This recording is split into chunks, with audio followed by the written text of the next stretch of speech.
ఇంత స్టోర్ ఉన్నదా కౌశిక్ రెడ్డి? 2000 కోట్లు ఉన్నాయి, ఇంకా పైసలు 2000 కోట్లు ఉంటే మరి మన దగ్గర డబ్బులు ఎందుకు తీసుకున్నాం? మళ్ళా బంగారు స్పూన్ తో ఆ ఉన్న పైసలు ఏం చేసుకుని అర్థమైతలేదు. మేమైతే నేను 15 ఏళ్ళు ఉన్న ఇంట్లో బంగారు కాదు ఎండి చెంచా కనవాళ్ళే, ఎండి చెంచా కనవాలేదా అనుమానం. వాళ్ళ అమ్మ వాళ్ళు అయ్యా నా ముందు పెట్టువాను, మీ ఇంట్లో బంగారు స్పూన్లు ఎన్ని ఉన్నాయో లెక్క పెట్టాం. తోమేది మేమే కదా, అంతేనా? నువ్వే మరి కదా ఇక అదే తోమేది మేమే కదా.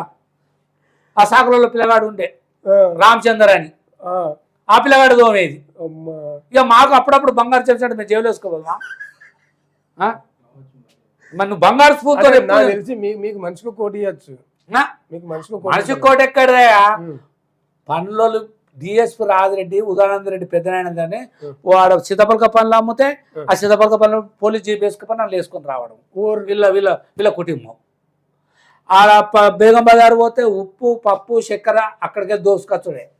అల్లేదని వాళ్ళ అమ్మని చెప్పాను, వాళ్ళ ఏం చెప్పాను. Fruit market Malakpet fruit market పోతే షేపులు ఆపిలు మొతాయిలు అన్నీ అప్పుడు ఈయన జీప్ వేసుకుని వాళ్ళు తీసుకొని రావాలి. ఇక పేర్లు చెప్పొద్దు కానీ ఇక వేరే రకం కూడా చెప్పి నీకు ఎక్కడే బంగారు చెంచాలు నీ ఇంట్లో పనిచేసిన వాళ్ళ కాడ, నీ ఇంట్లో పనిచేసిన కాడ ఒక్కొంతో ఒక బంగారు చెంచా అన్న కూడా ఓ బంగారు ప్లేట్ ఉన్న అంటే కూడా నేను చేసిన, నా మానమామ చేసిండు, చాకల రామచందర్ చేసిండు, దేవేందర్ చేసిండు, గౌల సమ్మయ్య చేసిండు.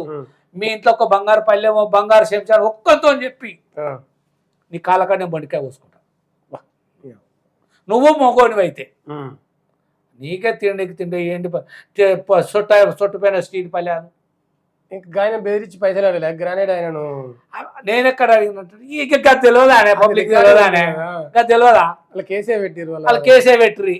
మళ్ళీ నేను సొక్కపతిని మాట్లాడతాడు, నేను మన దగ్గర పైసలు తీసుకోలేదు. కాదు ఇప్పుడు ఈయన అంటే ఇట్లా ఉన్నారు, ఇద్దరు అన్నదమ్ములు మంచోళ్ళేనా? చాలా మంచోడు, వాళ్ళని అనద్దు పాపం. అంతేనా? తండ్రి కూడా మంచోడే, సాయినాథ్ రెడ్డినా వాళ్ళ నాన్న పేరు?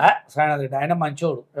ఆయన నిన్ను మొన్న ఫోన్ చేసిండే అంటే మళ్ళీ ఫోన్ చేస్తే ఏం చెప్పాలిరా నాయన, నేను చస్తుండ్రా అంటాను. ఊరిని నేను చస్తున్నా ఆయన ఏం చెప్పాలి నేను, నాకు ఈడు ఎమ్మెల్యే దానికన్నా దానికంటే కొంత ఫ్యామిలీలో కూడా ఈయనతో డిస్ట్రిబ్యూట్ వచ్చింది.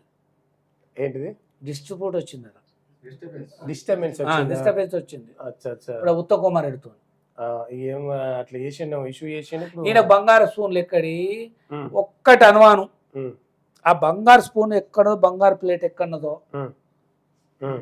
పని ఎంతమంది పనులు నేను ఒక్కనే అబద్ధాలు ఆడుతున్నా. ఏ ఒక్కతోనన్నా ఈయన కాలకడే బండికా పోసుకుంటా.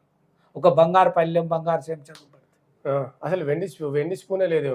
స్టీల్ పల్లె సొట్టలు వెంది ఉంది అంటే నువ్వు మళ్ళీ అట్టినట్టు నువ్వు సొట్టలు వేరే స్టీల్ పల్లె